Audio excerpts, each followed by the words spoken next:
Welcome to the channel. So I recently found a gluten-free pizza crust mix at Walmart.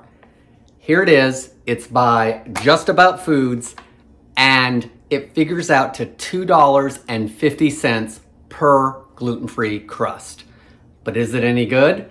Let's find out together. I'm Jamie with SavorySaver. I share gluten-free recipes, tips, tricks, and resources to make your gluten-free lifestyle easier. So please consider hitting subscribe and let's get started. So before we get started, let's go over some of the product details. I haven't opened it yet, so I like to do that with new products that I've not used just to give you guys some more information on it. So it is a gluten-free pizza crust with a cauliflower flour blend. So Tara is not excited about that. She does not like the idea of cauliflower in her pizza, but we're gonna try it anyway.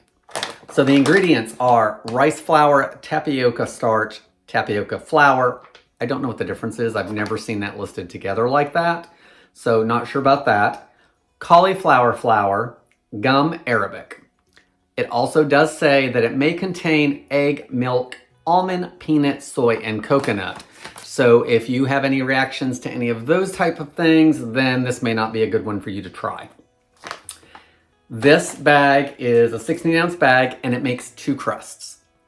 That being said, there are things you have to add to it. So while this is $2.50 per crust, you have to have some things on hand. You're gonna need some active dry yeast. I'm using instant today. That's what I keep in the house most often. So you're gonna need some of that. You're gonna need some sugar.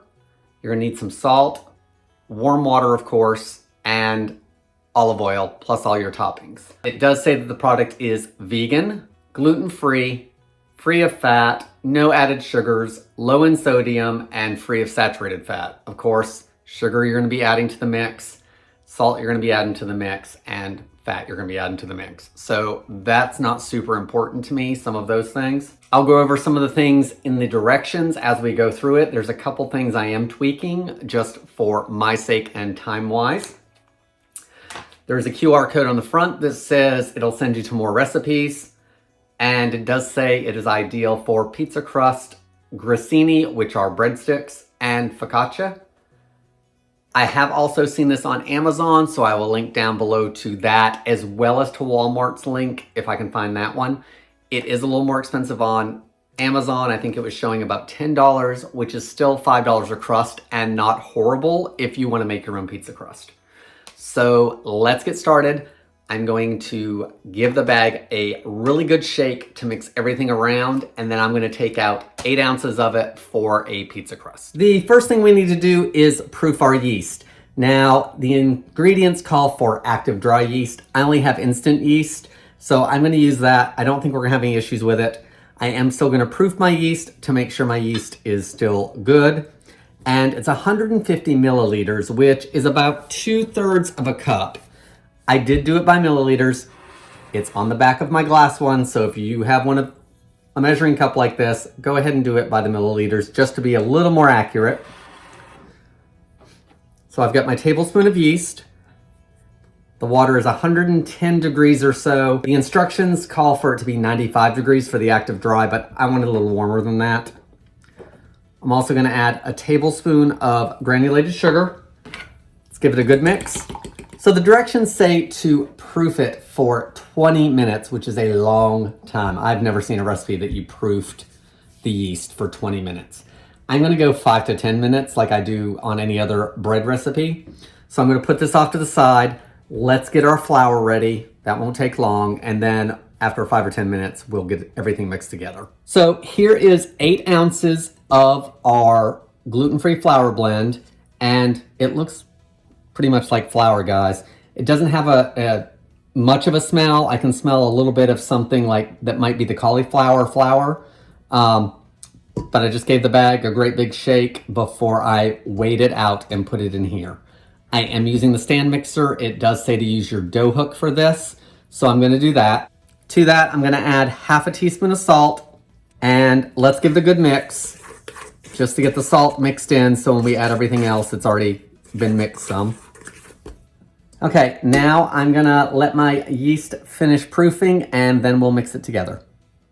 So it's been 5 minutes and there's my water line and there's all the foam We did not need 20 minutes with the instant yeast.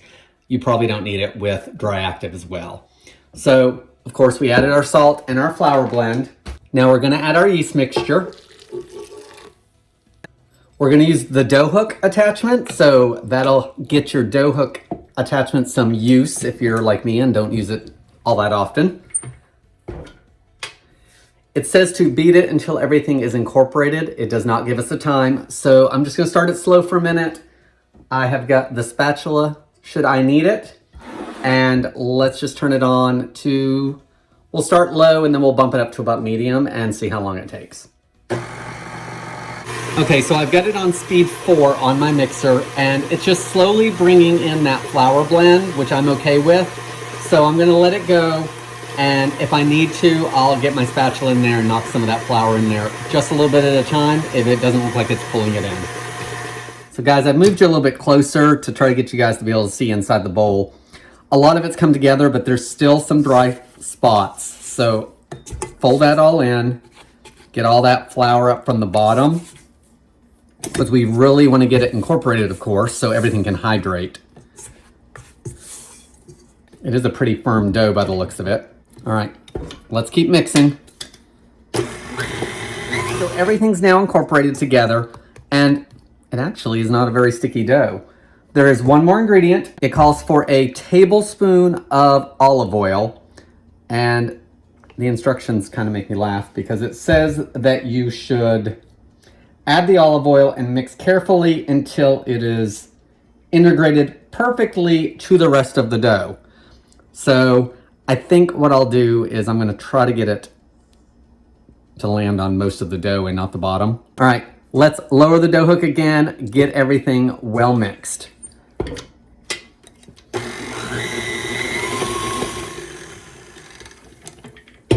So the dough hook is wanting to just push it around at this point.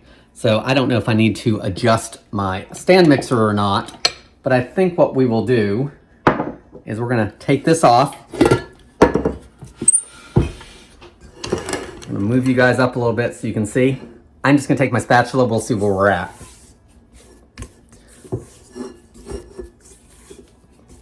So that to me looks like everything is actually incorporated really well.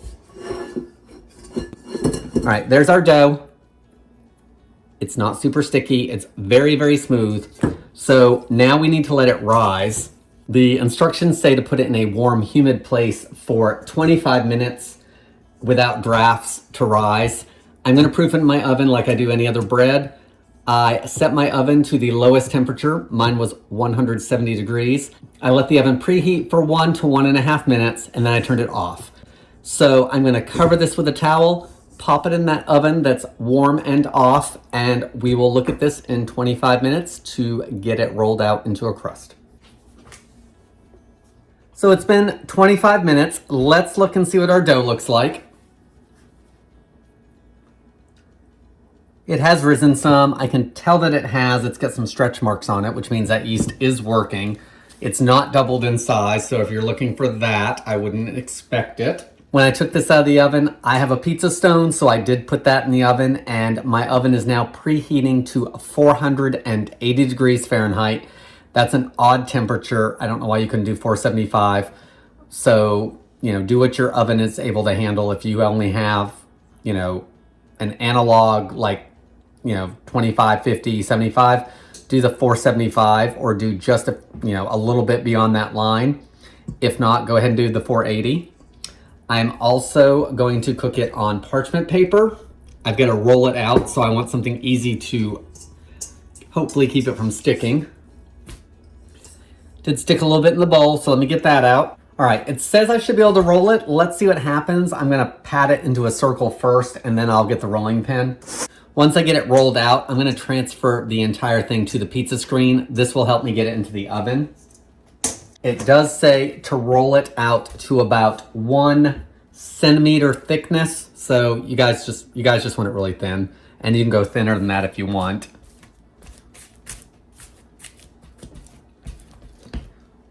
So I'm not sticking to it, so that's good. So maybe it will roll, let's see. It actually is rolling out pretty good because of the oil in it. Let's see if that keeps up. If not, we will use our hands. So I am getting some sticking and it's tearing. So I think I'm gonna try to press it out with my fingers and see if that makes it a little easier and keeps it together better. And then maybe we'll just do a little bit of touch up at the end. And you know what? I think I'm gonna oil my fingers down. Let's do a little bit of olive oil. That'll hopefully keep that dough nice and pliable. All right, guys, that's about as thin as I'm going. I'm not even gonna measure the circumference of it. We're not gonna worry about that. It's probably 11 or 12 inches.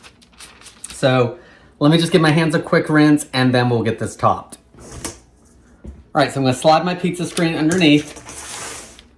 Now I have some sturdiness. First, I'm gonna top it with some sauce. This is spaghetti sauce, but you know what? It's pretty much the same thing as pizza sauce, so I'm gonna use it.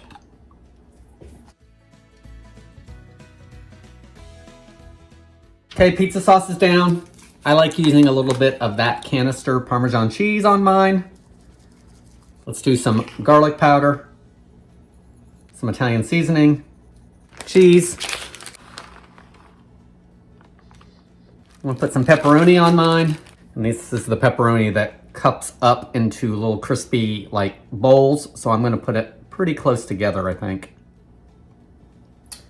All right, so my pizza is all ready and topped and the oven is still preheating. And one of the odd things with this recipe that I've not seen before either is it says to let it rest for another 20 minutes to give the crust time to rise some more. So I am gonna do it. We're not doing it covered and I can't put it back in the oven because the oven is preheating. So I'm just gonna leave it on the counter. We're gonna let it proof for about another 20 minutes. So it's been the 20-minute rise time and I don't really see that it's risen up much, maybe a little bit, but in any case, we're gonna get this baked off. So 18 minutes, 480 degrees. I will take it out earlier if I think it's done and we're gonna give it a taste. So here is our baked pizza. This was about 13 minutes in my oven. It did not take the full 18, probably because I had it on a pizza stone. The crust is cooked through. We'll see how it is. It feels pretty hard, so I don't know how chewy it's gonna be. Let me see if I can look at the bottom. So I'm gonna try to lift it up, but I don't know if I'm gonna be able to get you guys to see it or not. So let's move you closer. Let's see if we can get underneath that. And I don't know if that's gonna work. There we go. So it's pretty golden underneath. Definitely cooked through. So guys, I'm gonna let this cool for just a minute, get a slice out of it, and then we are gonna taste it on camera. All right, so our gluten-free pizza crust with cauliflower flour in the blend is done. It's pretty crisp looking. I don't know how it's gonna taste yet. And it seemed to cook up well. Mine took less than the 18 minutes. Of course, I was doing it on a baking stone, so there's extra heat there that's being held in that stone. And I pulled it out because I didn't want the cheese getting any darker. So let's see how it is. Let's start with the point so we can see how the crust itself is with toppings on it.